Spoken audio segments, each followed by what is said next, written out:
శ్రీమాత్రే నమ. జై గురు దత్తాత్రేయ నమ. ఈ వీడియోలో మనం కుంభరాశి వారికి జనవరి 25 నుంచి 31 మధ్యలో జరగబోయే వార ఫలాలు పరిశీలిద్దాం. ప్రస్తుతం కుంభరాశి వారికి 12వ స్థానంలో 4 గ్రహాలు ఈ వారం అంతా సంచరించడం జరుగుతూ ఉంది. 2వ స్థానంలో శని భగవానుడు, అంటే ఈ రాశి 2 పాపగ్రహాల మధ్య బంధించబడ్డం వల్ల జాతకుడు ఊపిరి పీల్చుకోనంత కష్టపడుతూ ఉంటాడు అన్నమాట. ధనం సంపాదించడానికి, కుటుంబ సమస్యలు పరిష్కరించడానికి, తన బాధ్యతలు నిర్వర్తించడానికి చాలా ఇబ్బంది పడవలసి ఉంటుంది. అంటే ఈ సమయంలో కొన్ని కొత్త బాధ్యతలు జాతకుడి మీద పడడం జరుగుతూ ఉంటుంది. అంటే ఇంట్లో ఎవరికో పెళ్లి చేయాలనో, తల్లిదండ్రులు చేసిన అప్పు తీర్చాలనో, ఏదో ఒక బాధ్యత జాతకుడి మీద పడడం వల్ల, అంటే తనకు సంబంధం లేని బాధ్యత అతని మీద పడడం వల్ల చాలా సఫర్ అవుతూ ఉంటాడు. ఇదే సమయంలో కొంతమందికి ఏదో ఒక వింత వ్యాధి లాంటిది రావడం జరుగుతూ ఉంటుంది. అంటే అది మానసిక బలహీనత కావచ్చు, ఓ చర్మ వ్యాధులు లాంటివి కావచ్చు, మరి ఏదో బెంగతో, ఇతరుల మీద బెంగతో జాతకుడు మానసిక అశాంతికి గురవుతూ ఏదో పోగొట్టుకున్న వాళ్ళకి కనబడే అవకాశం ఉంటుంది. కొంతమందికి చర్మ వ్యాధులు లాంటివి, కొన్ని వ్యాధులు లాంటివి, అంటే ఈ సమయంలో అవి బయటపడుతూ ఉంటాయి. అప్పటిదాకా జాతకుడికి కనబడడం, ఇదే సమయంలో అవి బయటికి రావడం వల్ల జాతకుడు చాలా సఫర్ అవుతూ ఉంటాడు. దీనివల్ల మనకి ఏమైనా ఈ పిల్లవాడికి, ఈ జాతకుడికి ఎవరైనా ఏదైనా చేశారా, ఏమైనా జరిగిందా అన్నటువంటి ఆందోళన కూడా కనబడుతూ ఉంటుంది. అది కొన్ని వ్యాధులు ఏంటి, మెడికల్ కూడా అంతుపట్టవు. హాస్పిటల్కి వెళ్తారు, టెస్టులు చేసుకుంటారు, ఏ సమస్య లేదని డాక్టర్లు చెప్తూ ఉంటారు. కానీ ఇంటికి వచ్చాక మళ్ళీ అదే సమస్య రిపీట్ అవుతుంటుంది. కొంతమంది రిపీట్గా వాంతులు అవుతుంటాయి, విరోచనాలు అవుతుంటాయి, అన్నం సరిగ్గా తినకపోవడం, ఇటువంటి వింత వింత ఇబ్బందులు ఈ సమయంలో రావడం జరుగుతుంటుంది. దానికి విపరీతంగా ధనం కూడా ఖర్చు అవ్వడం జరుగుతూ ఉంటుంది. అంటే ఇది అందరి విషయంలో కాదు, కొంతమంది విషయంలో ఈ విధంగా జరిగే అవకాశం ఉంది. అంటే రాశి యందు రాహు ఉన్నప్పుడు జాతకుడు ఏదంటే మానసిక భ్రమలకి లోనవుతూ ఉంటాడు. తను ఏదో చాలా గొప్పవాడిని అయిపోయినట్టు, తనకేదో పెద్ద ఉద్యోగం వస్తుందని ఉన్న ఉద్యోగాన్ని వదులుకోవడం, ఏ ఉద్యోగానికి వెళ్ళకపోవడం, అలాగే పెళ్లి సంబంధాల విషయంలో ఎప్పుడో ఏదో లవ్ అఫేర్ ఫెయిల్ అయిందని ఇప్పుడు వచ్చిన ప్రతి సంబంధాన్ని వదులుకోవడం, ఏదో ఇంటి పక్క వాళ్ళకో వేరే వాళ్ళకో వివాహ విషయంలో సమస్యలు ఉంటాయి, ఆ సమస్య మనకు వస్తుందని అసలు పెళ్ళే వద్దనడం, ఇది ఎక్కువగా అమ్మాయిలో కనబడుతూ ఉంటుంది. ఏదో చిన్న విషయాన్ని ఆసరా తీసుకొని అసలు పెళ్ళే వద్దంటూ ఉంటారు. కొంతమంది పెళ్ళైనా కూడా ఇంటికి వచ్చి ఏదో విధంగా మానసికంగా బిహేవ్ చేస్తుంటారు. ఇవన్నీ ప్రస్తుతం ఈ రాశి వారికి ఇబ్బందులు రావడం జరుగుతుంది. ఇప్పుడున్నటువంటి గ్రహస్థితి వల్ల అది దగ్గర వాళ్ళని బాధ పెట్టే విధంగా ఉంటుంది. జాతకుడు తన వరకు బాగానే ఉంటాడు, తన చేష్టలు అలా జరుగుతుంటాయి, కానీ అతను సంబంధించినటువంటి బంధువులు, తల్లిదండ్రులు ఇబ్బంది పడుతూ ఉంటారు. సో ఇప్పుడు తండ్రి రవి ఉండడం వల్ల తండ్రి గారు చాలా సఫర్ అవ్వడం జరుగుతూ ఉంటుంది. అయితే జాతకుడు ఇప్పుడు ప్రభుత్వ సంబంధించిన ట్యాక్స్లు వగైరాలు, గవర్నమెంట్ చెల్లించినటువంటి ఫీజులు వగైరా, తన ఆరోగ్యం కొరకు లేదా పేరెంట్స్ ఆరోగ్యం కొరకు ధనాన్ని ఖర్చు పెట్టవలసి ఉంటుంది.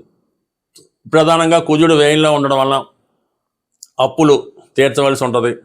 భర్తతో విభేదాలు లేదంటే భార్యతో విభేదాల వల్ల ఎక్కువ ఇబ్బంది పడుతూ ఉంటాడు. సడన్గా ఎవరికో ధనం ఇవ్వాల్సి ఉంటుంది, అది సమయానికి లేకపోవడం వల్ల జాతకుడు మదన పడుతూ ఉంటాడు, కానీ ఎక్కువ ఒత్తిడి కలుగుతూ ఉంటుంది. శుక్రుడు వ్యయంలో ఉండడం వల్ల కంపల్సరీగా జాతకుడు తన బలహీనతలను తీర్చుకోవడానికి ఎక్కువ స్ట్రగుల్ అవుతుంటాడు. ఎవరికో ఏదో గిఫ్ట్ ఇవ్వాలి, లేదా ఎవరితో కలిసి ఏదైనా విందు వినోదంలో పాల్గొవాలి, ఒక ఎంటర్టైన్మెంట్ కార్యక్రమంలో పాల్గొవాలి, దానికి ధనం కావాలి, సమయానికి లేదు, దానికోసం ఒత్తిడి చేస్తూ ఉంటాడు. ఈ విధంగా జాతకుడు అటు మానసిక సమస్యలతోనూ ఆర్థికపరమైన ఇబ్బందులతో ఎదుర్కొంటూ ఉంటాడు.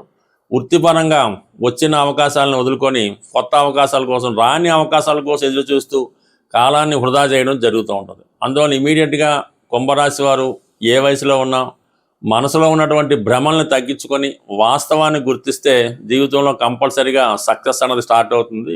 సాధారణంగా ఈ వార ఫలాలు ఫాలో అవుతున్నవారు, పరిశీలిస్తున్న వారికి చాలామందికి ఒక సందేహం అన్నది రావడం జరుగుతుంది. మీరు చెప్పినవన్నీ నిజంగా జరుగుతాయా, లేదా కాలక్షేపాన్ని చెప్తున్నారా, మీకు నిజంగా పాండిత్యం ఉందా, ఇలాంటి అనేక సందేహాలు ఈ ప్రేక్షకులకి రావడం జరుగుతుంది. ఏదైనా గ్రహాల స్థితి ఆధారంగా ఈ ఫలితాలు చెప్పడం జరుగుతుంటుంది. అయితే అవకాశం ఉందా లేదా అన్నది వారు పుట్టినప్పుడు ఉన్నటువంటి జన్మ జాతకం బట్టి ఉండడం జరుగుతూ ఉంటుంది. వారు పుట్టినప్పుడు ఉన్నటువంటి గ్రహస్థితిలో కొన్ని లిఖించబడి ఉంటాయి. వివాహం ఏ విధంగా ఉంటుంది, పెళ్ళి ఏ విధంగా జరుగుతుంది, ఉద్యోగం, సంపాదన, అతని స్థితిగతులు ఇవన్నీ కూడా అతని జన్మజాతకం బట్టి ఆధారపడి ఉంటాయి. అవి మరి ఎప్పుడు జరుగుతాయి అన్నప్పుడు, అంటే ఒక జాతకం పుట్టినప్పుడు పెళ్ళి ఉంటుంది. అంటే పెళ్ళి ఎప్పుడు జరుగుద్ది అని తెలుసుకోవాలంటే జాతకుడు పుట్టినప్పుడు ఉన్నటువంటి దశలు, ఏ దశలు జరుగుతుంటాయి కదా, రవి దశ, చంద్రుడు, కుజుడు, రాహు నడుస్తుంటాయి. ఈ దశలు వచ్చినప్పుడు ఆ దశ ఒక గురుదశ వచ్చింది అనుకోండి, 16 సంవత్సరాలు నడుస్తుంటుంది. ఈ 16 సంవత్సరాలు ఎప్పుడు అవుతుంది అంటే దానికి మళ్ళీ అంతర్దశ ఉంటుంది. ఆ అంతర్దశ మళ్ళీ 2 సంవత్సరాలు 3 సంవత్సరాలు ఉంటుంది.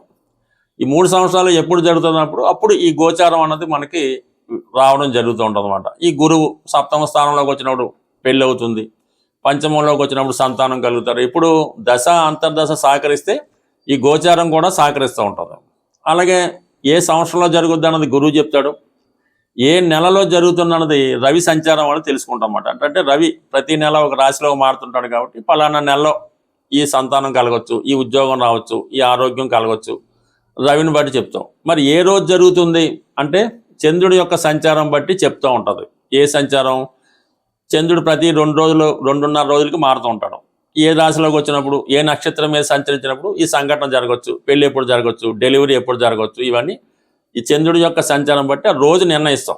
మరి రోజు నిర్ణయించే సరిపోయిందా, ఏ సమయంలో జరుగుతుంది అన్నది లగ్నాన్ని బట్టి చెప్తాం అన్నమాట. ప్రతి 2 గంటలకి లగ్నం మారుతూ ఉంటుంది. ఏ లగ్నంలో జరగచ్చు, లేదంటే ప్రతి గంటకి ఒక హోర మారుతూ ఉంటుంది. రవి హోరలోనా, శని హోరలోనా, గురు హోరలోనా, ఏ హోరలో జరగచ్చు, ఇవన్నీ కూడా హోరను బట్టి లగ్నాన్ని బట్టి చెప్పడం జరుగుతుంటుంది. అంటే ఇంచుమించుగా ఒక శుక్రదశ 20 సంవత్సరాలు ఉంటుంది. దాంట్లో రవి అంతర్దశ అన్నది 1 సంవత్సరం ఉంటుంది.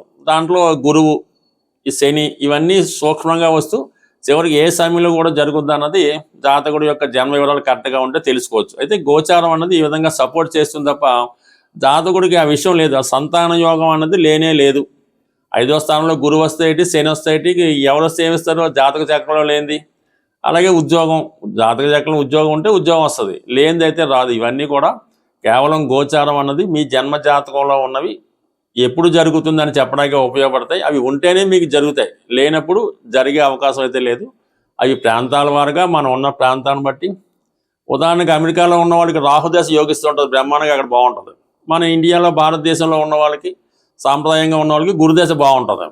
ఈ విధంగా ప్రాంతాన్ని బట్టి కూడా మారడం జరుగుతుంటుంది. కాబట్టి బట్ ఏదైనా మనం ప్రతి దినచర్య ప్రకారం రోజు దైవ ప్రార్థన చేసుకోవడం, పర్టికులర్గా ఇది మాఘమాసం కాబట్టి ఈ మాఘమాసం అన్నది కృష్ణమూర్తి అంటే విష్ణు భగవానుడికి, కృష్ణుడికి ఇష్టమైనవి కాబట్టి ఈ మాఘమాసంలో వీలైతే ప్రతిరోజు నెలకొకసారి లేదంటే వారంకోసారి ఏదైనా వెంకటేశ్వర స్వామి టెంపుల్లో, సత్యనారాయణ టెంపుల్లో ఏ టెంపుల్ని దర్శించడం, వీలైతే విష్ణు సహస్రనామం, అంతగా కుదరకపోతే మరి వెంకటేశ్వర స్వామి గోవిందనామాలు ఏదో ఒకటి చేసుకోవడం, కనీసం శనివారం అన్న నియమంగా ఉండడం, ఏదో ఒక పుణ్యనది స్నానం చేయడం, ఏది మీకు వీలు అంటే ఏది అది సాంప్రదాయంగా పెద్దలు నిర్ణయించే ప్రకారం ఏదో ఒక పుణ్య కార్యక్రమం చేయడం వల్ల మన జాతకంలో ఉన్నటువంటి పాపకర్మలు నశించి కొత్తగా జీవితాన్ని ముందుకెళ్ళడం బాగుంటుంది. ఏదైనా ఒక పూర్వపుణ్యం కూడా మన జాతకంలోనే ఉంటుంది. గత జన్మలో వీడు ఏం చేసాడు అన్నది కూడా అందులో ఉంటుంది. అది మంచిగా ఉంటే ఈ జన్మలో అనుభవిస్తాం. అసలు పూర్వపుణ్యమే లేనప్పుడు ఈ జాతకం ఎలా బాగుంటుంది? ఇవన్నీ కూడా జన్మ జాతకం బట్టి ఆధారపడి ఉంటుంది తప్ప గోచారం అన్నది కేవలం ఆ టైం టేబుల్ లాగా జరుగుతుందా లేదా అన్న చెప్తూ ఉంటుంది. అది మీ జాతకంలో ఉంటేనే జరుగుతుంది కాబట్టి జాగ్రత్తగా గమనించండి. బట్ ఏదైనా ప్రతి నెగిటివ్ని మీరు పాజిటివ్గా మార్చుకోవచ్చు. అది కేవలం మీ వల్ల, మీ సంకల్పం వల్ల మాత్రమే జరుగుతుంది తప్ప ఎవరికో డబ్బులు ఇచ్చి జపాలు చేయించి పూజలు చేయించినా జరగదు, ఉంగరాలు పెట్టుకున్నా జరగదు.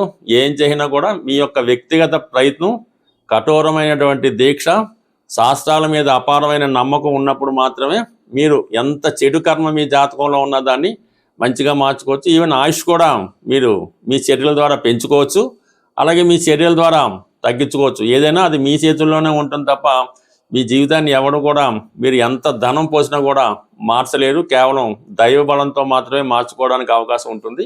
స్వస్తి.